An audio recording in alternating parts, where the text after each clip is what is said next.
Камрадском государственном университете состоялась публичная лекция на тему «Важность вовлечения молодежи в процесс принятия решений через участие в местных сообществах». Эта лекция проводилась при финансовой поддержке правительства Чешской Республики. Целью таких мероприятий является информирование молодежи о путях их вовлечения в гражданские процессы и о важности роли их участия в общественной жизни страны. Я сказала бы, что очень интересное мероприятие сегодня для студентов, которые учатся в данном университете и которые, в принципе, приезжают сюда со всей территории республики, в частности, юга Республики Молдова, рассказать им о успешных практиках того, как можно вовлекать молодежь в гражданские процессы участия, насколько это важно, чтобы молодые люди понимали, какую роль играют они в гражданском обществе. Сельская молодежь заинтересована в том, чтобы улучшить условия жизни в собственном селе, отмечает Пелагея Чебан, лидер общественной организации. У молодых людей много интересных идей, которые внедряются в сельскую жизнь совместно с примарией и с общественными организациями, подчеркнула госпожа Чебан.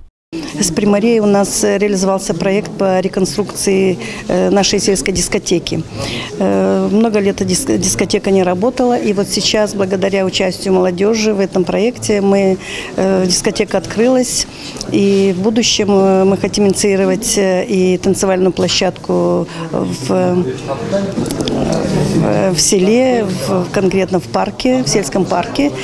И меня радует, что молодежь очень активно участвует в этих процессах.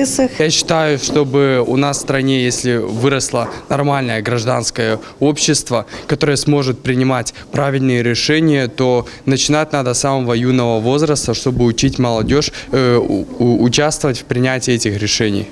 Мне посчастливилось участвовать в проектах в Болгарии во время моего обучения. Я участвовала в Красном Кресте. То есть это добровольческая организация, которая занимается самыми разными видами деятельности.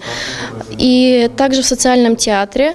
Там мы проводили форум-театр, цель которого была выявить и найти мнение зрителей по поводу какой-то темы. Например, проводился какой-то спектакль. В конце этого спектакля мы могли дать возможность зрителям выйти и проиграть какую-то роль. Например, задавался вопрос, с чем вы не согласны, что нужно сделать для того, чтобы изменить данную ситуацию, почему так случилось, можете ли вы сказать. И если человек говорил «да, я могу», мы говорили «пожалуйста, выйдите и проиграйте вот эту, измените данную ситуацию». Участники семинара отмечали актуальность данного мероприятия. Этот семинар помогает многим молодым людям интегрироваться в общественные процессы, изменить ситуацию, находить возможности что-то поменять в нашем обществе. И это подвластно молодым людям в нынешних условиях жизни. Нужно только приложить некоторые усилия и попытаться реализовать желание что-то менять, говорилось на публичных лекциях.